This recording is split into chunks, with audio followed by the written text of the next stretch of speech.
Hello welcome नमस्कार स्वागत है। मैं हूं अभिषेक और आप देख रहे हैं अभिषेक एकेडमी का ये ऑनलाइन यूट्यूब चैनल। और आज की वीडियो के माध्यम से पुनः आपकी सेवा में मैं हाजिर हूं। और आज की वीडियो में हम बात करेंगे बाल विकास अर्थात सीडीपी। याद रखेंगे चाइल्ड डेवलपमेंट पेडागोजी की ये वीडियो आपके एग्जाम की दृष्टि से काफ़ी महत्वपूर्ण साबित होगी। तो आज की वीडियो पूरे लास्ट तक आप देखिएगा। और आज की वीडियो में हम पूरे पेडागोजी और उसके बाद जो मेन मुख्य कॉन्टेंट होते हैं सबको ध्यान में रखते हुए आज की वीडियो को शूट कर रहा हूँ। चलिए आज की वीडियो को स्टार्ट करते हैं। चलिए आज की वीडियो का सर्वप्रथम पहला प्रश्न हम देखते हैं कि समान आयु स्तर के बालक बालिकाओं का जो बौद्धिक स्तर होता है वो भिन्न होता है, यह कथन किसका है? ये आपको बताना है। तो आपको बता दें कि समान उम्र के चाहे बालक हों चाहे बालिकाएं हों चाहे कोई भी व्यक्ति हो, समान उम्र के हों, उनके सीखने की जो क्षमता होती है ना वह भिन्न होती है। यह कथन किनका है? तो यह कथन आपको बता दें हर्लॉक का है। इनका मानना था ना, याद रखेंगे ऑप्शन नंबर बी आपका सही होगा। आपको बता दें हर्लॉक का मानना था कि एक ही आयु के होने के बावजूद आनुवंशिकता और वातावरण के कारण बालक बालिकाओं की जो मानसिक योग्यताएं होती है ना, जो सीखने की क्षमता होती है ना, वह भिन्न होती है। याद रखेंगे ऑप्शन नंबर बी आपका राइट होगा। हर्लॉक का कथन ये बिल्कुल लॉक हो जाएगा। चलिए आगे चलते हैं, हम सेकंड नंबर की बात करते हैं। सेकंड नंबर प्रश्न आपका है बालक का समाजीकृत निम्नलिखित तकनीकी से निर्धारित होता है। याद रखेंगे समाजीकृत या समाजीकरण। याद रखेंगे, यहां पे मैं लिख दे रहा हूं दोस्तों, याद रखेंगे समाजीकरण कि बालक का जो समाजीकरण होता है निम्नलिखित तकनीकी से निर्धारित होता है। निर्धारित तकनीकी से निर्धारित मतलब कि किस तकनीक से उसके समाजीकरण को हम मैनेज करते हैं या मेजरमेंट करते हैं या नापते हैं या उसका हम कल्पना करते हैं, ये चीज बताना है। याद रखेंगे ऑप्शन आपके सामने साक्षात्कार तकनीकी नहीं। साक्षात्कार तकनीकी क्या होता है? इसमें जो होते हैं ना, जो एक व्यक्ति होता है और दो पर्सन होते हैं, दोनों पर्सन के बीच में साक्षात्कार लिए जाते हैं, प्रश्न और आंसर का आदान प्रदान होता है। तो ये साक्षात्कार तकनीक होती है, ये आमने सामने होता है। ठीक है, अगला है समाजमिति तकनीकी। याद रखेंगे समाजमिति तकनीकी, निरीक्षण तकनीकी और जीवन वृद्ध अध्ययन तकनीकी। याद रखेंगे जो बालक का समाजीकरण निम्नलिखित तकनीक से नापा जाता है तो वह जो तकनीक होती है दोस्तों वह समाजमिति तकनीक होती है। इसका भी ऑप्शन नंबर बी आपका बिल्कुल राइट हो जाएगा। आपको बता दें जेएल मोर्ने ने इस तकनीक को विकसित किया था। इसमें बच्चों से पूछा जाता है कि वे उसके साथ खेलना या बैठना पसंद करते हैं, जिससे उनके सामाजिक संबंधों का पता चलता है। तो ऑप्शन नंबर बी आपका राइट होगा। चलिए आगे चलते हैं, यहां पे हम बात करेंगे क्वेश्चन नंबर 3 की। क्वेश्चन नंबर 3 क्या कर रहा है दोस्तों? बालकों में सौंदर्य भूमि, याद रखेंगे जो सौंदर्य भूमि होती है वह विकसित करने का आधारभूत साधन है। प्रकृति अवलोकन, साहित्य अध्ययन, यहाँ पे टेलीविजन और यहाँ पे खेलकूद। आपको बता दें जो बच्चे होते हैं ना, जो सौंदर्य अनुभूति होती है ना, याद रखेंगे वह प्रकृति अवलोकन होता है। याद रखेंगे जो प्रकृति की जो चीजें होती है, प्रकृति के रंग हो गए, रूप हो गए और व्यवस्था को देखकर बच्चों में कलात्मक और सौंदर्य बोध सबसे प्रभावी ढंग से विकसित होते हैं और इससे बच्चा सीखने में क्या होता है दोस्तों, एक्टिव हो जाता है। तो बालक में जो सौंदर्य अनुभूति होती है दोस्तों वह प्रकृति अवलोकन से प्राप्त होती है। ऑप्शन नंबर ए आपका बिल्कुल राइट आंसर हो जाएगा। ठीक है, चलिए आगे चलते हैं। यहाँ पे हम 4 नंबर प्रश्न की बात करेंगे। 4 नंबर प्रश्न आपके सामने है कि किशोरा अवस्था की प्रमुख विशेषता नहीं है। जो किशोरा अवस्था होती है ना, ये जो 12 से 18 साल की अवस्था बच्चे की होती है इसको किशोरा अवस्था बोलते हैं, याद रखिएगा। और इसकी प्रमुख विशेषता नहीं है। कौन इसकी प्रमुख विशेषता नहीं, यही बताना है। संवेगों का आधिक्य बिल्कुल होता है दोस्तों, याद रखेंगे। संग्रह की प्रवृत्ति, कल्पना की बहुलता और समायोजन का अभाव। याद रखेंगे समायोजन का अभाव होता है, बिल्कुल होता है। याद रखेंगे कल्पना की बहुलता ये भी इसकी जो विशेषता है और संवेगों का अधिक भी इसकी विशेषता है। आपको बता दें किशोरावस्था में संवेग तीव्र होते हैं और कल्पना की भी अधिकता होती है लेकिन आप लोग इसको याद रखेंगे संग्रह की प्रवृत्ति नहीं पाई जाती है। जैसे कि बच्चा जो खिलौने आदि वस्तुओं को इकट्ठा रखना पसंद नहीं करता है, जो संग्रह की प्रवृत्ति होती है ना ये बाल्यावस्था की होती है। किसकी दोस्तों? याद रखेंगे यह बाल्यावस्था की विशेषता है। ये बात याद रखेंगे तो ऑप्शन नंबर बी आपका बिल्कुल राइट हो जाएगा, इसको याद रखिएगा। चलिए आगे देखते हैं, हम 5 नंबर प्रश्न की बात करते हैं कि जन्म के समय बालक की स्मरण शक्ति होती है। याद रखेंगे स्मरण शक्ति का मतलब हो गया मेमोरी, बुद्धि लब्धि। कैसी होती है? याद रखेंगे स्मरण मतलब कोई चीज याद रखने की जो शक्ति होती है वह अधिक होती है कि अत्यधिक होती है कि बहुत कम होती है कि कम होती है। कैसे, क्या आप आंसर को लॉक करिएगा। अगर आपके एग्जाम में आते हैं तो याद रखेंगे जन्म के समय बच्चे की जो स्मरण शक्ति होती है प्यारे बहुत कम होती है। जो नवजात शिशु होता है इसका तंत्रिका चेता तंत्र विकसित हो रहा होता है, इसलिए इसकी याद करने की जो क्षमता होती है ना बिल्कुल कम होती है प्यारे। तो जन्म के समय बालक की स्मरण शक्ति क्या होती है, बहुत कम होती है। याद रखेंगे ऑप्शन नंबर सी आपका लॉक हो जाएगा, ये आपका बिल्कुल करेक्ट आंसर हो जाएगा। अगर वीडियो अच्छी लग रही है दोस्तों तो याद रखेंगे अभिषेक एकेडमी के इस चैनल को आप जरूर से जरूर लाइक करिएगा और सब्सक्राइब कर लीजिएगा। वीडियो को जरूर से जरूर लाइक करिएगा, क्यों? क्योंकि कोई भी वीडियो मिस ना हो और यहाँ पे आपको सिलेबस पर आधारित वीडियो मिलती है और पूरा लास्ट तक जो आपके 40 प्रश्न आज की वीडियो में मिलेंगे, 40 प्रश्न को आप देखिएगा और बताइएगा कि 40 प्रश्न में आपने कितने प्रश्न को सही किया है कमेंट बॉक्स के माध्यम से। याद रखेंगे ये आपका प्रैक्टिस सेट काफी महत्वपूर्ण साबित होगा, ये याद रखेंगे। चलिए आगे देखते हैं, हम 6 नंबर की बात करते हैं। 6 नंबर प्रश्न आपके सामने है कि किस वैज्ञानिक ने माना है कि उचित वातावरण से बुद्धि लब्धि में वृद्धि होती है, बताइएगा। मेंडल साहब कहते हैं कि कूले, कि आपका स्टीफंस, कि आपके क्लार्क, कौन कहते हैं? आपको बता दें जो याद रखेंगे एक वैज्ञानिक हैं, मनोवैज्ञानिक हैं जिनका नाम है दोस्तों स्टीफंस। स्टीफंस ने सिद्ध किया कि यदि एक औसत बुद्धि वाले बालक को बहुत अच्छा शैक्षिक वातावरण मिले तो उसका IQ स्तर अर्थात बुद्धि लब्धि बढ़ सकती है। स्टीफंस का एक कहना है, याद रखेंगे। इनका मानना है कि बच्चे को एक शुद्ध वातावरण में पढ़ाया जाए तो उसकी बुद्धि लब्धि में विकास हो सकता है। ऑप्शन नंबर सी इसका लॉक हो जाएगा। चलिए आगे चलते हैं, यहाँ पे हम प्यारे बात करेंगे 7 नंबर प्रश्न की। 7 नंबर प्रश्न आपके सामने है, आत्मगौरव की भावना सर्वाधिक पाई जाती है किस अवस्था में पाई जाती है? जन्म से 5 वर्ष तक, कि 20 से 40 वर्ष तक, कि 6 से 12 वर्ष तक, कि आपका 13 से 19 वर्ष तक? कब दोस्तों? तो याद रखेंगे जो आत्मगौरव की भावना होती है यह किशोरावस्था में। किशोर अपनी पहचान और सम्मान को लेकर सबसे ज्यादा चिंतित रहता है या भयभीत रहता है। तो याद रखेंगे आत्मगौरव की भावना कब पाई जाती है? तो यह किशोरावस्था में पाई जाती है और WHO के अनुसार किशोरावस्था 13 से 19 वर्ष माना गया है। ऑप्शन नंबर डी आपका बिल्कुल राइट हो जाएगा, इसको आप लोग याद रखिएगा। चलिए आगे चलते हैं, चरित्र निर्माण में निम्नलिखित कारक सहायक नहीं है। कौन ऐसा जो कारक है वह सहायक नहीं है किसमें दोस्तों? तो चरित्र के निर्माण में। याद रखेंगे आदत जो आदत होती है चरित्र निर्माण में सहायता प्रदान करती है, बिल्कुल करती है दोस्तों। इच्छा जब आपके अंदर होगी तभी आप चरित्र निर्माण करना चाहेंगे या चीजों को सीखना चाहेंगे, ठीक है। जो अनुकरण होता है, अनुकरण से भी बच्चे का चरित्र निर्माण होता है। अनुकरण का मतलब होता है नकल करना, एक दूसरे से चीज सीखता है बच्चा, कि बड़े को आप कहना है, तुम कहना है, कब क्या कैसे चीजों को बोलना है।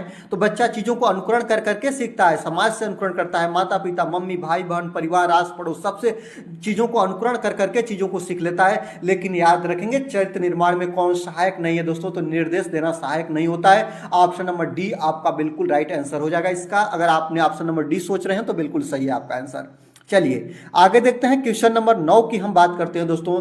किस आयु में बालक में, जो याद रखेंगे, जो बालक में किस आयु में समय हो गया, इसके बाद आपका दिन हो गया, दिनांक हो गया, क्षेत्रफल संबंधित अवबोध हो जाता है। याद रखेंगे बालक के अंदर समय, दिन, क्षेत्रफल संबंधित चीजें की जानकारी हो जाती है किस आयु में, यही आपको बताना है। 16 वर्ष, 9 वर्ष, 11 वर्ष, 6 वर्ष। आपको बता दें जब बालक विद्यालय जाना स्टार्ट करता है, तो जब बालक कक्षा काय में दोस्तों, तो याद रखेंगे कक्षा 3-4 में जब बच्चा होता है तब बालक समय, दिन, दिनांक, क्षेत्रफल संबंधित चीजों को सीखने लगता है। जो आपका वर्ग का क्षेत्रफल, आयत का क्षेत्रफल, आपका वृत्त का क्षेत्रफल, या जो कौन वृत्त है कौन वर्ग है कैसे पहचान करते हैं, सब चीजें बालक 3-4 अवस्था में सीखना स्टार्ट कर देता है और यह अवस्था मानी गई है दोस्तों 9 वर्ष। याद रखेंगे ऑप्शन नंबर बी आपका बिल्कुल राइट आंसर हो जाएगा, इसको आप लोग याद रखेंगे। आपको बता दें इस जो 9 वर्ष की अवस्था होती है इसमें जो बालक होता है वो परिपक्व हो जाता है चीज़ों को चिन्हने या जानकारी करने में, ठीक है। चलिए आगे चलते हैं, 10 नंबर की हम बात करते हैं। 10 नंबर प्रश्न आपके सामने है, उत्तर बाल्यकाल का समय कब तक होता है, ये आपको बताना है दोस्तों। तो याद रखेंगे उत्तर बाल्यकाल का जो समय होता है ना, याद रखेंगे इसे हम लोग क्या बोलते हैं, एलिमेंट्री स्कूल एज भी कहा जाता है, याद रखेंगे। और जो उत्तर बाल्यावस्था होती है कब से कब तक होती है, तो 6 से 12 वर्ष तक की अवस्था होती है, इसे स्कूल की अवस्था बोलते हैं, ये भी आप लोग याद रखेंगे। और यही आपका 3 से 6 वर्ष से भी बहुत ज्यादा पूछता है, तो 3 से 6 वर्ष की जो अवस्था होती है ना, इसको हम लोग दोस्तों बोलते हैं पूर्व बाल्य अवस्था। क्या बोलते हैं? पूर्व बाल्य अवस्था बोलते हैं, याद रखेंगे। ऑप्शन नंबर सी आपका बिल्कुल राइट हो जाएगा, इसको आप लोग लॉक कर लीजिएगा, ठीक है।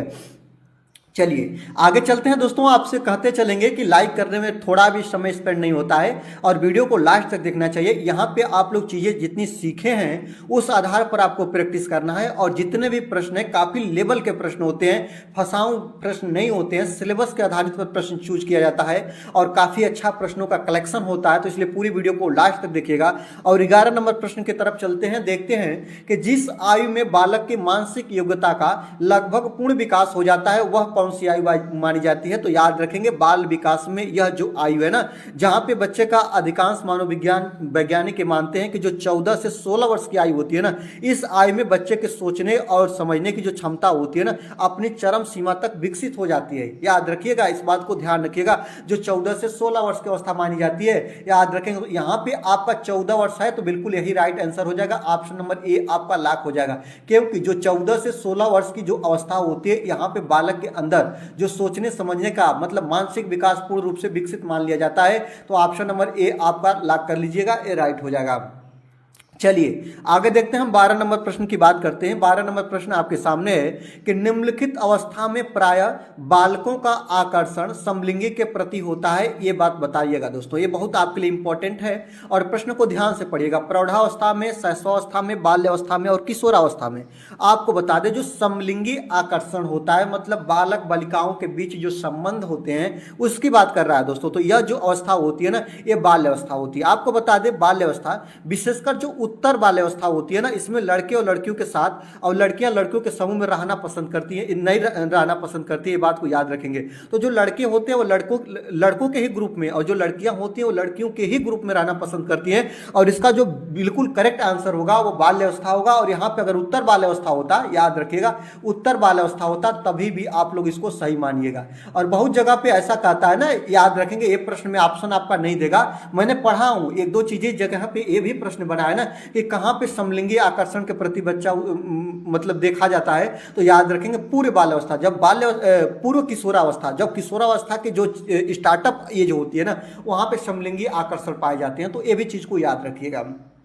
चलिए आगे चलते हैं दोस्तों, हम 13 नंबर प्रश्न की बात करते हैं। 13 नंबर प्रश्न आपके सामने है कि कौन से गुण अच्छे मानसिक स्वास्थ्य के नहीं है, ये आपको बताना है। और प्रश्न आपको जो भी प्रश्न पूछे ना, सबसे पहले ऑप्शन को पढ़िए, ऑप्शन को ध्यान से पढ़िए। देखिए ऑप्शन से ही आंसर को ढूंढना है। तो कौन सा अच्छा मानसिक स्वास्थ्य के लिए अच्छा नहीं है, तो आपने स्वयं पढ़ लीजिए कि आपके जीवन के लिए या आपके दिमाग के लिए कौन सा कारण अच्छा नहीं होगा। याद रखेंगे नियमित जीवन और संवेगात्मक परिपक्वता, बिल्कुल सही बात है दोस्तों। यहाँ पे देखिएगा आत्मविश्वास और सहनशीलता, ये भी अच्छी बात किया है दोस्तों। बहुत विनीत और स्वयं में सीमित, और यहाँ पे देखिएगा स्वयं मूल्यांकन की योग्यता। स्वयं मूल्यांकन की योग्यता मतलब अपनी योग्यता की स्वयं आप पहचान करिए, बात तो बिल्कुल सही कहा दोस्तों। आत्मविश्वास और सहनशीलता आपके अंदर है तो आप एक मानसिक स्वास्थ्य आपका बिल्कुल अच्छा है। नियमित जीवन और संवेगात्मक परिपक्वता आपके अंदर है, मेच्योरिटी है, तभी भी आपका जीवन बिल्कुल सही है, बात तो सही कहा दोस्तों। लेकिन यहाँ पे ऑप्शन नंबर सी की बात करें, बहुत विनीत और स्वयं में सीमित, मतलब कोई स्वयं में सीमित रहे ऐसा कुछ है नहीं दोस्तों। मानसिक स्वास्थ्य के लिए स्वयं में सीमित रहना ये अच्छा नहीं है। तो ऑप्शन नंबर सी को लॉक करिएगा, क्योंकि यही नहीं होना चाहिए। तो ऑप्शन नंबर सी आपका बिल्कुल राइट आंसर हो जाएगा, इस बात को याद रखिएगा, ठीक है। आगे देखते हैं, बात करेंगे हम 14 नंबर प्रश्न की। 14 नंबर प्रश्न क्या कह रहा है कि स्व केंद्रित अवस्था होती है जो बालक के, याद रखेंगे जन्म से 2 वर्ष तक, 3 से 6 वर्ष तक, और इसके बाद 7 वर्ष से किशोरावस्था तक, और इसके बाद किशोरावस्था में। कब दोस्तों, तो याद रखेंगे जो स्व केंद्रित अवस्था होती है ना, याद रखेंगे पियाजे ने इसे क्या बोला था, तो याद रखेंगे ईगो सेंट्रिज्म अवस्था कहा था। उन्होंने कहा था कि बच्चा सोचता है कि जैसा वह देख या महसूस कर रहा है पूरी दुनिया वैसा ही महसूस कर रही है, ऐसा करता है बालक। और स्व केंद्रित अवस्था इसे पियाजे साहब ने बोला है। और यह अवस्था जो है दोस्तों वह 3 से 6 वर्ष तक मानी जाती है। याद रखेंगे ऑप्शन नंबर बी आपका सही होगा। चलिए 15 नंबर प्रश्न की बात करते हैं। माँ बाप के साये से बाहर निकलकर अपने साथी बालकों की संगत को पसंद करना संबंधित करता है। यह बालक की कौन सी अवस्था होती है, मतलब बालक जो होता है ना, वह माँ बाप को अपना बेस्ट नहीं मानता है। माँ को, पिता को अपना चीजें नहीं बताना पसंद करता है, जितना अपनी पर्सनल बातों को अपने दोस्तों को, अपने फ्रेंड को शेयर करना स्टार्ट करता है। वह कौन सी अवस्था है, यही आपको बताना है दोस्तों। तो याद रखेंगे साथी बालकों की जो संगत की अवस्था होती है ना, यह पूर्व किशोरावस्था बोली जाती है। याद रखेंगे पूर्व किशोरावस्था बोली जाती है, याद रखेंगे। ऑप्शन नंबर बी आपका बिल्कुल राइट हो जाएगा। क्यों? क्योंकि इसमें जो बच्चा होता है ना वो अपने माँ पिता को उतना चीजें नहीं बताता है, ठीक ना, और वो अपने चीजों को दूसरों को नहीं, अपने दोस्तों को बताना इंपॉर्टेंट समझता है। किशोरावस्था सही होता है, लेकिन यहाँ पे पूर्व किशोरावस्था बोल दिया तो यह बिल्कुल आपका राइट आंसर हो जाएगा। इस उम्र में बच्चा माता पिता के नियंत्रण से बाहर निकलकर अपने दोस्तों की राय को ज्यादा महत्व देने लगता है। ऑप्शन नंबर बी आपका राइट हो जाएगा। चलिए आगे देखते हैं, हम बात करेंगे 16 नंबर प्रश्न की। 16 नंबर प्रश्न कह रहा है बुद्धि और सृजनात्मकता में किस प्रकार का सहसंबंध पाया जाता है, ये आपको बताना है। याद रखेंगे दोनों को देखिएगा, ये बुद्धि है और ये सृजनात्मकता है, याद रखेंगे। एक तरफ अगर ग्राफ आप खींचेंगे, इधर बुद्धि हम लिखेंगे और इधर सृजनात्मकता लिखेंगे, तो याद रखेंगे अगर बुद्धि बढ़ेगी तो सृजनात्मकता भी बढ़ेगा, सृजनात्मकता बढ़ेगा तो बुद्धि भी बढ़ेगी। एक दूसरे में कैसा संबंध पाया जाता है, तो धनात्मक पाया जाता है। ऑप्शन नंबर ए आपका बिल्कुल राइट आंसर हो जाएगा। क्यों? क्योंकि बुद्धि और सृजनात्मकता एक दूसरे के क्या होते हैं दोस्तों, पूरक होते हैं। तो ऑप्शन नंबर ए आपका राइट हो जाएगा। चलिए आगे देखते हैं, हम 17 नंबर प्रश्न की बात करते हैं। 17 नंबर प्रश्न ये कह रहा है कि शैशव अवस्था में बच्चों के क्रियाकलाप डॉट डॉट पर होते हैं, मूल प्रवृत्तात्मक होते हैं कि संरक्षित होते हैं कि संज्ञानात्मक होते हैं कि संवेगात्मक होते हैं, कैसा होते हैं, आपको यही बताना है। तो शैशव अवस्था के जो क्रियाकलाप होते हैं दोस्तों, याद रखेंगे वह कैसा होता है, जैसे छोटा बच्चा अपनी प्रवृत्तियां जैसे कि रोना हो गया, याद रखेंगे हाथ पैर मारना हो गया, के जरिए पैदा करता है। तो याद रखेंगे शैशव अवस्था में बच्चों के क्रियाकलाप कैसे होते हैं दोस्तों, तो मूल प्रवृत्तात्मक होते हैं। क्यों? क्योंकि बच्चा इसमें क्या करता है, कोई भी चीजें उसके संज्ञानात्मक तरीके से नहीं होती हैं। वह जैसे भूख लगेगी तो वह क्या करेगा दोस्तों, वह कूदना फांगना रोना ऐसे सब चीजों को करना स्टार्ट कर देता है। तो इसकी मूल प्रवृत्ति कहलाती है, मूल प्रवृत्ति होती है। तो ऑप्शन नंबर ए आपका राइट हो जाएगा। चलिए आगे देखते हैं, हम सभी प्रश्नों को केवल एक्सप्लेन के माध्यम से सीखेंगे, बिना किसी प्रश्न को सीखे हम स्किप नहीं करेंगे। चलिए 18 नंबर प्रश्न की हम बात करते हैं। 18 नंबर प्रश्न ये कह रहा है कि निम्नलिखित में से किस समूह के बालकों को समायोजन की समस्या होती है। समायोजन की समस्या औसत बुद्धि वाले जो बालक होंगे उनके अंदर होती है, कि ग्रामीण बुद्धि वाले, कि अध्ययनशील बालक, कि आपके कुशाग्र बुद्धि वाले। याद रखेंगे समायोजन की जो याद रखेंगे समस्या देखने को मिलती है ना दोस्तों, याद रखेंगे बहुत प्रतिभाशाली बच्चे अक्सर सामान्य स्कूल पाठ्यक्रम से उब जाते हैं, जिससे उन्हें तालमेल बिठाने में दिक्कत आती है। इसी को हम लोग बोलते हैं कि समायोजन करने में प्रॉब्लम आ गई या समायोजन करने में समस्या आ गई, मतलब ये होता है दोस्तों। तो याद रखेंगे जो कुशाग्र बुद्धि के बालक होते हैं उनमें समायोजन की दोस्तों समस्या देखने को मिलती है। ऑप्शन नंबर डी आपका बिल्कुल राइट आंसर हो जाएगा। ये उब जाते हैं, यही इसका मुख्य लक्ष्य होता है। ठीक है, चलिए आगे देखते हैं। 19 नंबर प्रश्न की हम बात करते हैं। 19 नंबर प्रश्न एक आ रहा है, विकास का वही संबंध परिपक्वता से है जो उद्दीपन का संबंध किससे होता है दोस्तों, प्रतिक्रिया से। याद रखेंगे व्यवहारवाद के अनुसार जब कोई उद्दीपन जैसे भोजन हो गया सामने आता है तो व्यक्ति प्रतिक्रिया करता है। याद रखेंगे व्यक्ति के अंदर जैसे लार टपकना, ये सब इसके एग्जाम्पल होते हैं उद्दीपन के, इस बात को याद रखेंगे। तो विकास का संबंध जो परिपक्वता से होता है, उद्दीपन का संबंध वही क्या होता है दोस्तों, प्रतिक्रिया से होता है। ऑप्शन नंबर बी आपका बिल्कुल लॉक हो जाएगा, इसको ध्यान रखिएगा। चलिए 20 नंबर प्रश्न की हम बात करते हैं दोस्तों। 20 नंबर प्रश्न एक आ रहा है, बालकों की सोच अमूर्तता की अपेक्षा मूर्त अनुभव एवं प्रतियों से होती है, यह अवस्था कौन होती है। याद रखेंगे मतलब एक कह रहा है ना दोस्तों, याद रखेंगे कि बालकों की जो सोच होती है वह अमूर्त की अपेक्षा मूर्त हो, या प्रत्यक्ष चीजों को देख के बालक अपने चीजों को संकल्पित कर पाए, तो यह अवस्था कौन सी अवस्था होती है, तो यह अवस्था होती है पियाजे के अनुसार मूर्त संक्रियात्मक अवस्था। और इस अवस्था को क्या बोलती है दोस्तों, 7 से 12 साल की अवस्था। कितने साल की दोस्तों, याद रखेंगे पियाजे साहब ने बताया कि 7 से 12 साल की जो अवस्था होती है ये मूर्त संक्रियात्मक अवस्था होती है। इसमें बालक जो होता है ना मूर्त चीजों से, आंखों से प्रत्यक्ष चीजें जो चीज देखता है ना वह चीजों को सीखता है, या मूर्त संक्रियात्मक अवस्था होती है। ऑप्शन नंबर ए आपका बिल्कुल राइट आंसर हो जाएगा। इसको आप लोग याद रखिएगा, इसको आप लोग ध्यान रखिएगा, ठीक है ना। वो उनका कहना है ना कि मूर्त संक्रियात्मक अवस्था ये होती है ना, इसमें बच्चा केवल उन्हीं चीजों पर तर्क पाता है जिन्हें वह देख पाता है या छू पाता है, उनका यही कहना था। तो इस प्रकार ऑप्शन नंबर ए आपका राइट हो जाएगा। चलिए आगे देखते हैं हम 21 नंबर प्रश्न की बात करेंगे। 21 नंबर प्रश्न क्या कह रहा है कि निम्न में से कौन पियाजे के अनुसार बौद्धिक विकास का निर्धारक तत्व नहीं है। तो याद रखेंगे पियाजे के अनुसार बौद्धिक विकास का निर्धारक तत्व नहीं है तो सामाजिक, याद रखेंगे सामाजिक संचरण, यहाँ पे संतुलीकरण, यहाँ पे अनुभव, इनमें से कोई नहीं। कौन नहीं है ये आपको बताना है दोस्तों। तो याद रखेंगे पियाजे के अनुसार, याद रखेंगे पियाजे ने जैविक परिपक्वता पर बल दिया जबकि सामाजिक अंतःक्रिया पर वाइगोत्स्की ने बल दिया था। तो यहाँ पे आपका कौन सा सही हो जाएगा, सामाजिक संचरण।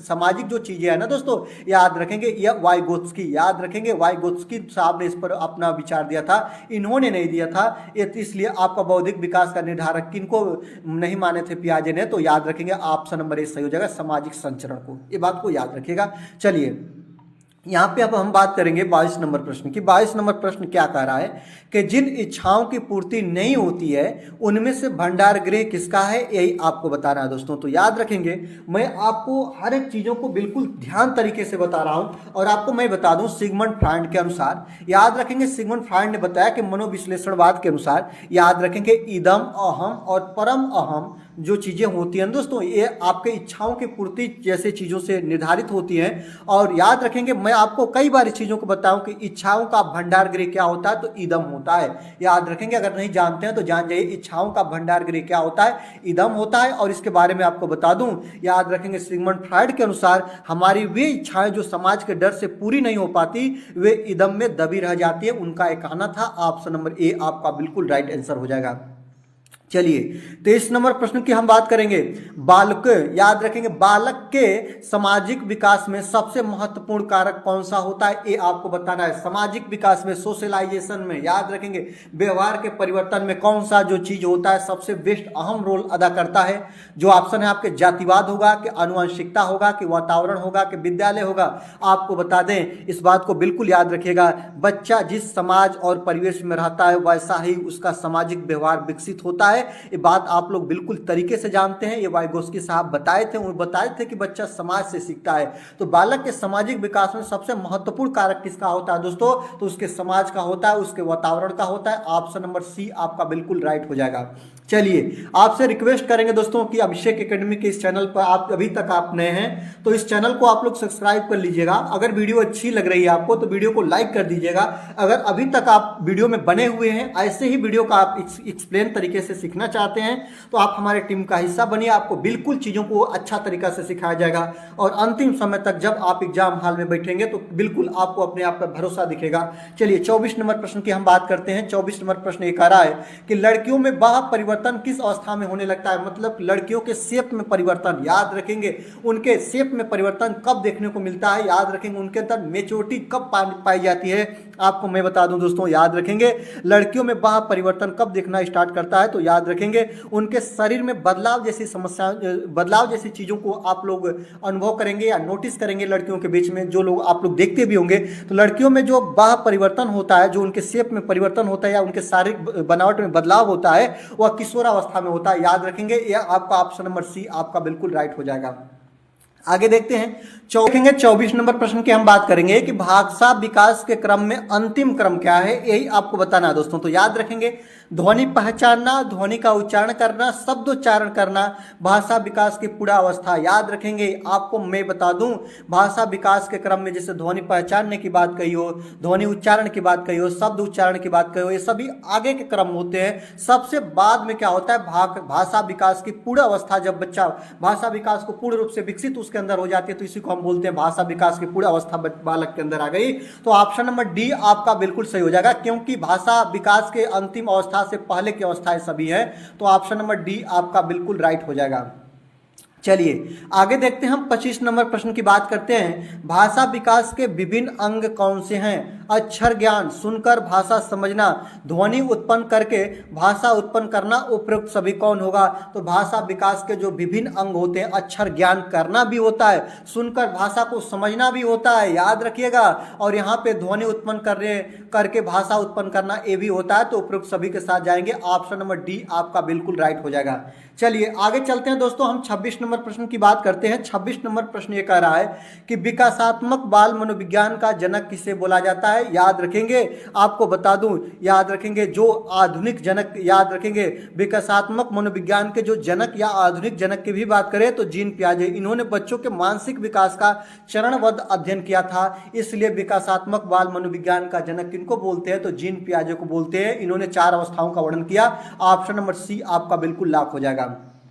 आगे देखते हैं 27 नंबर हम प्रश्न की बात करते हैं। 27 नंबर प्रश्न आपके सामने है, संवेगात्मक स्थिरता का लक्षण है। याद रखेंगे संवेगात्मक स्थिरता का लक्षण क्या है। झगड़ालू प्रवृत्ति है, विनोदी है, समायोजित है, भीरू है, क्या है दोस्तों। तो याद रखेंगे संवेगात्मक स्थिरता का जो लक्षण होता है दोस्तों, जो व्यक्ति अपने गुस्से और डर पर नियंत्रण रख सके वही सही ढंग से परिस्थितियों में समायोजन कर पाता है। तो याद रखेंगे समायोजित आपका बिल्कुल सही आंसर हो जाएगा। जो आपका संवेगात्मक स्थिरता का लक्षण क्या होता है, अपने आप को समायोजित रखना, अपने आप को किसी भी समय या किसी भी कंडीशन में अपने आप को उस कंडीशन में ढाल लेना। ऑप्शन नंबर सी आपका बिल्कुल राइट हो जाएगा। चलिए आगे देखते हैं हम 28 नंबर प्रश्न की बात करते हैं दोस्तों। संवेग शब्द का शाब्दिक अर्थ क्या होता है। संवेग उत्तेजना बोलते हैं दोस्तों। याद रखेंगे क्रोध तथा भय ये होगा। संवेग का जो आपका अर्थ होगा कि आपका उत्तेजना या भाव में उथल पुथल होता है, स्नेह एवं प्रेम होता है, वातावरणों में समायोजन होता है। याद रखेंगे आपको बता दें संवेग का जो अर्थ होता है वह उत्तेजना होता है, वह मन की वह अवस्था होती है जहां हमारे भाव में उथल पुथल मच जाती है, जिससे हम लोग अत्यधिक क्रोध या डर आ जाता है। संवेग शब्द का जो शाब्दिक अर्थ होता है उत्तेजना या भाव में उथल पुथल होता है। ऑप्शन नंबर बी आपका बिल्कुल राइट आंसर हो जाएगा, इसको आप लोग याद रखिएगा। आगे देखते हैं 29 नंबर की बात करते हैं दोस्तों। लैमार्क ने अध्ययन किया था स्कूल का, वातावरण का, समाज का, वंशानुक्रम का, किसका दोस्तों। तो याद रखेंगे सब लोग जानते होंगे, बिल्कुल ये बहुत आसान प्रश्न है कि लैमार्कवाद जो दोस्तों किसका अध्ययन किए थे तो वंशानुक्रम का। ऑप्शन नंबर डी आपका बिल्कुल राइट आंसर हो जाएगा। लैमार्क ने कहा था, याद रखेंगे, कि पूर्वजों द्वारा अर्जित गुण अगली पीढ़ी में आते हैं, जैसे जिराफ की गर्दन उन्होंने उदाहरण दिया था। तो ऑप्शन नंबर डी आपका राइट आंसर हो जाएगा। आगे देखते हैं बालक के समाजीकरण का प्रथम घटक कौन है, ये आपको बताना है दोस्तों। तो याद रखेंगे बालक का जो सोशलाइजेशन होता है, जो समाजीकरण होता है, याद रखेंगे वो परिवार, विद्यालय, राजनीतिक दल, क्रीड़ा स्थल कहां से होता है। देखिएगा बालक का समाजीकरण सभी जगह से होता है, लेकिन जो प्रथम घटक है ना दोस्तों वो परिवार होता है। जो माता पिता होते हैं, जो माता होती हैं, जो भाई बहन होते हैं, यहां से समाजीकरण की प्रथम बार स्टार्टअप देखने को मिलता है बालक के अंदर। तो आपको बता दें, याद रखेंगे बच्चा सबसे पहले अपने माता पिता और भाई बहनों से व्यवहार करना सीखता है। तो अर्थात उसका जो परिवार होता है दोस्तों, यहां से बच्चा क्या करता है समाजीकरण की चीजों को सीखता है। ऑप्शन नंबर ए को आप लोग लॉक करके आगे बढ़िएगा। आगे देखते हैं हम 31 नंबर की बात करते हैं दोस्तों कि निम्नलिखित में से अवांछनीय, याद रखेंगे निम्नलिखित में से अवांछनीय संवेग है प्रेम, दंगा, घृणा, आश्चर्य, क्या है यही आपको बताना है दोस्तों। तो याद रखेंगे अवांछनीय जो संवेग होता है ना दोस्तों, दंगा होता है। क्या होता है दोस्तों, दंगा। याद रखेंगे क्यों होता है अभी आपको बताए हैं। ऑप्शन नंबर बी लॉक करेगा, अभी आपको बता रहे हैं। देखिएगा जैसे प्रेम और आश्चर्य जो होते हैं ना वो सकारात्मक होते हैं, लेकिन जैसे धोखा देना जैसे आपका दंगा, ये एक बुरा मानसिक विकार होता है। तो याद रखेंगे ये अवांछनीय संवेग होते हैं, बात को याद रखेंगे। तो दोस्तों याद रखेंगे जो प्रेम है ये भी अच्छा चीज है, कोई भी दिक्कत नहीं है। घृणा करना ये भी उतना दिक्कत नहीं देता है, आश्चर्य ये भी उतना परेशानी नहीं देता, लेकिन दंगा जो है ना अवांछनीय संवेग होते हैं, इस बात को याद रखेंगे। ऑप्शन नंबर बी को लॉक कर लीजिएगा। आगे देखते हैं 32 नंबर प्रश्न की बात करते हैं। 32 नंबर प्रश्न ये कह रहा है कि प्राकृतिक चयन के सिद्धांत का संबंध किससे है। सुकरात से, प्लेटो से, डार्विन से, रूसो से। बिल्कुल आप लोग सभी लोग जानते हैं, हमारे जितने भी प्रशिक्षु देख रहे होंगे इससे वीडियो को, याद रखेंगे जितने भी महाजन लोग या टीचर लोग देख रहे होंगे वो सब लोग जानते हैं कि प्राकृतिक चयन के सिद्धांत का जो चीजें आप लोग देखे हैं ना दोस्तों, याद रखेंगे उत्तरजीविता का सिद्धांत किसने दिया था तो डार्विन ने दिया था। ऑप्शन नंबर सी आपका बिल्कुल राइट हो जाएगा। आगे देखते हैं 33 नंबर प्रश्न की बात करते हैं कि अब शिक्षा हो गई शिक्षक केंद्रित, विद्यालय केंद्रित, मित्र केंद्रित और बालक केंद्रित, किस पर दोस्तों यही आपको बताना है दोस्तों। तो आपको बता दें आधुनिक शिक्षा किसको माना गया है, तो आज की शिक्षा शिक्षक के बजाय बालक की रुचि और उसकी क्षमताओं पर आधारित है। तो अब शिक्षा कैसी होनी चाहिए, बाल केंद्रित हो गई है। ऑप्शन नंबर डी आपका बिल्कुल राइट हो जाएगा। आगे देखते हैं हम 34 नंबर प्रश्न को ध्यान रखेंगे। 34 नंबर प्रश्न ये कह रहा है कि पैतृक गुणों के हस्तांतरण, याद रखेंगे पैतृक गुणों के हस्तांतरण के सिद्धांत को स्पष्ट किया था डार्विन ने, मेंडल ने, रूसो ने, लाक ने। कौन दोस्तों? तो याद रखेंगे, आप सबको ध्यान से पढ़िएगा और आपको बिल्कुल मिलेगा कि मेंडल साहब ने पैतृक गुणों का स्थानांतरण देखा था। ग्रेंगर मेंडल, याद रखेंगे जॉन मेंडल ने मटर के पौधों पर प्रयोग कर आनुवंशिकी नियम दिए थे। तो इसका कौन सही होगा? तो याद रखेंगे मेंडल, ऑप्शन नंबर बी, मटर के पौधों पर उन्होंने शोध किया था और इन्होंने ही आपके पैतृक गुणों का जीन हस्तांतरण जैसी चीजों का विवरण डाटा दिया था। आगे देखते हैं 35 नंबर की बात करते हैं दोस्तों। बालक की अभिवृद्धि जैव की, याद रखेंगे, नियमों के अनुसार होती है। यह कथन बीपी सिंह का है, हर्बर्ट स्पेसर का है, कि आपका याद रखेंगे क्रोगमैन का है, कि गैसल का है? किनका है दोस्तों? ये आपको बताइएगा। तो जैविक नियमों में जो अभिवृद्धि होती है ना, याद रखेंगे गैसल का है। गैसल ने कहा था कि जैसे जैसे शरीर के अंग जैविक रूप से परिपक्व होते हैं वैसे वैसे विकास होता है। तो यह किनका है दोस्तों? गैसल का है। ऑप्शन नंबर डी आपका बिल्कुल राइट आंसर हो जाएगा। आगे देखते हैं 36 नंबर प्रश्न की हम बात करते हैं। 36 नंबर ये प्रश्न है कि निम्न में से जो मनोवैज्ञानिक नहीं है, कौन मनोवैज्ञानिक नहीं है, ये आपको बताना है। क्रोगमैन बिल्कुल है दोस्तों, सोरेनसन बिल्कुल है दोस्तों, हर्लॉक बिल्कुल है, लेकिन कौन नहीं है दोस्तों? तो सुकरात नहीं है। सुकरात एक महान मनोवैज्ञानिक नहीं थे दोस्तों, क्या थे? दार्शनिक थे। इन्होंने प्रश्न उत्तर विधि दी थी, इस बात को याद रखेंगे। प्रश्न उत्तर विधि इन्हीं की खोज है, बहुत ज्यादा चीजों को हर जगह पे चीजों को मिलता भी है। जब हम लोग पढ़ा करते थे तो उस समय बीटीसी वगैरह के सेमेस्टर में मिला था कि प्रश्न उत्तर विधि का खोज किसने किया था? तो सुकरात ने किया था। ये आपके क्या है दोस्तों? ये दार्शनिक हैं। ये बातों को याद रखेंगे। ये क्या है दोस्तों? ये दार्शनिक है, इस बात को याद रखेगा। ऑप्शन नंबर डी आपका बिल्कुल लॉक हो जाएगा। ठीक है, चलिए आगे देखते हैं 37 नंबर प्रश्न की हम बात करते हैं। 37 नंबर ये प्रश्न है कि निम्न में से जो मानव को सबसे अधिक प्रभावित करता है कौन है? वंश परंपरा, वातावरण, उक्त दोनों और दोनों ही नहीं? तो याद रखेंगे जो मानव को सबसे ज्यादा प्रभावित करता है वंश परंपरा भी और वातावरण भी, तो दोनों के साथ चले जाएंगे। ऑप्शन नंबर सी आपका सही हो जाएगा। चलिए आगे देखते हैं 38 नंबर प्रश्न की हम बात करते हैं दोस्तों कि बालक, याद रखेंगे बाल विकास का अर्थ है व्यवहार में परिवर्तन, बालक का गुणात्मक परिमाणात्मक परिवर्तन और बालक का गुणात्मक विकास और व्यक्तित्व में परिवर्तन। याद रखेंगे बाल विकास में आप लोग जानते हैं कि बालक का गुणात्मक परिवर्तन देखते हैं और परिमाणात्मक परिवर्तन, दोनों को देखा जाता है। ऑप्शन नंबर बी आपका बिल्कुल राइट आंसर हो जाएगा। चलिए आगे चलते हैं 39 नंबर प्रश्न को देखते हैं। 39 नंबर प्रश्न आपके सामने है कि अधिगम का पुनरावृत्ति का सिद्धांत दिया था, किसने दिया था? बिल्कुल आपको मैंने एक बार नहीं बहुत बार बताया दोस्तों कि बार बार अभ्यास करने से व्यवहार पक्का हो जाता है। एक किन्होंने कहा था? तो एक पावलोव साहब ने कहा था। उनका कहना था कि बार बार जब आप अध्ययन करेंगे, बार बार जब आप अभ्यास करेंगे तो आपका अभ्यास करने से आपका व्यवहार पक्का हो जाएगा। यह किन्होंने कहा था? तो एक पावलोव साहब ने कहा था। याद रखेंगे Patrick Pavlov. Option number C आपका बिल्कुल राइट आंसर हो जाएगा। आगे देखते हैं हम 40 नंबर प्रश्न की हम बात करते हैं। 40 नंबर प्रश्न ये आपके सामने है कि बालक के खेल के विकास को प्रभावित करता है, कौन प्रभावित करता है? शारीरिक स्वास्थ्य, बिल्कुल जो बच्चा खेलता है तो उसका शारीरिक स्वास्थ्य प्रभावित होता है, बात तो सही है। वातावरण, ये बिल्कुल याद रखेंगे बालक के खेल के विकास को प्रभावित करता है, वातावरण भी करता है दोस्तों। खाली समय ये भी करता है दोस्तों, याद रखेंगे तो उपयुक्त सभी के साथ जाएंगे। ऑप्शन नंबर डी आपका बिल्कुल राइट आंसर हो जाएगा, इसको याद रखेंगे। आज के वीडियो में हम 40 प्रश्नों के वीडियो लेकर आपके सामने पेश हुए थे। 40 प्रश्नों की वीडियो आपको कैसी लगी? अच्छी लगी तो लाइक कर लीजिएगा, चैनल पर नए हैं तो सब्सक्राइब कर लीजिएगा, बेल आइकन को प्रेस कर दीजिएगा और दीजिए आज की वीडियो से विदा। मिलते हैं अगले वीडियो में, देखते रहिए अभिषेक एकेडमी।